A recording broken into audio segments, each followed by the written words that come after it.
Let's have a look at what was behind all this and what engendered this good news to begin with.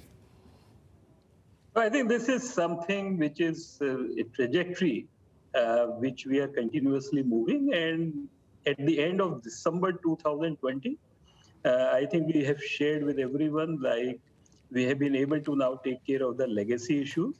And going forward, there would be a continuous improvement. So on the corporate book, I think you must have seen that the fresh additions on the NPAs have been taken care by the recoveries and the upgrades.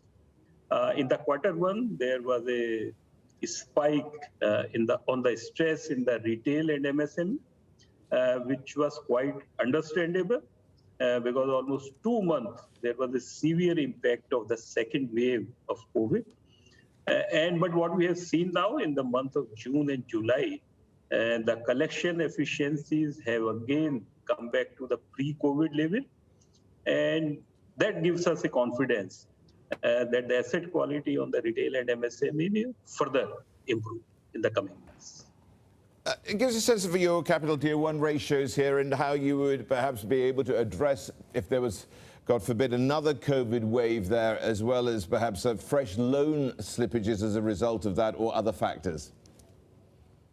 So we are quite now sufficient on the capital side in the sense like CET is 11.6.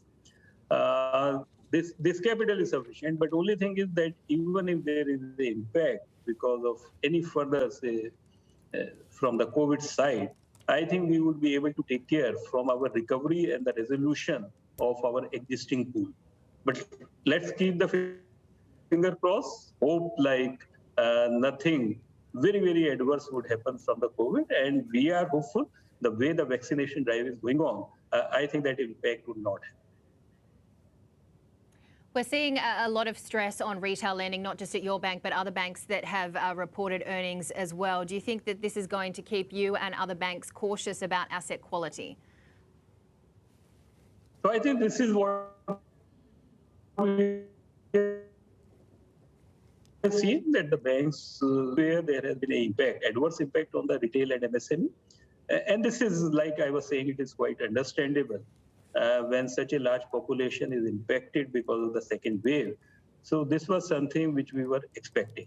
But at the same time, we have also seen a huge improvement because of the overall, say, situation, ground level situation improving. Our people are able to go back to the customers for collection. And that is resulting into a collection efficiency coming back to almost 94%.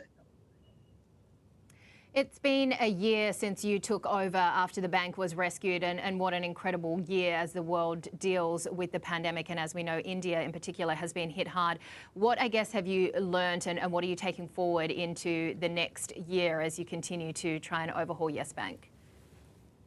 So I think last year has been used to take care of the legacy issues, which has been done. It was more in terms of restructuring the organization. Our employees, very, very motivated, very capable employees, and they continue to, say, work with full commitment for the bank. So I think this is legacy which we continue to grow. And after taking care of the legacy problems, now it's a growth path. We have been able to have a decent growth on the liability side, almost 55% YOY. Now, we would be able to grow on the loan side also.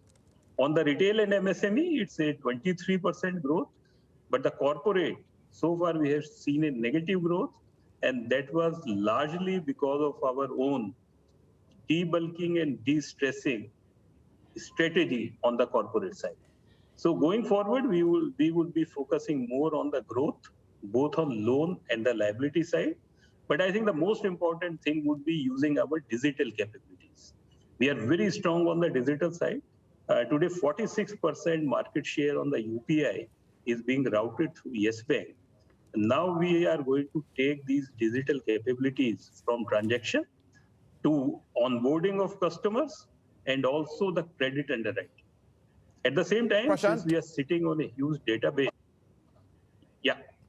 Prashant, I want to get a sense. I mean, you look at your credit deposit ratio; it's over 100%. You've got plans, I believe, to step up deposit mobilization and also provide insurance to retail depositors. Where are you with these plans?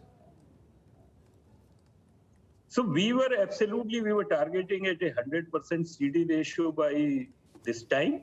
We are there. And we would continue to have this kind of CD ratio at least till March 22, because that is very important from the profitability side. But after that, maybe we would be keeping our CD ratio, which would be below 100. But as of now, we would like to keep the CD ratio around 100.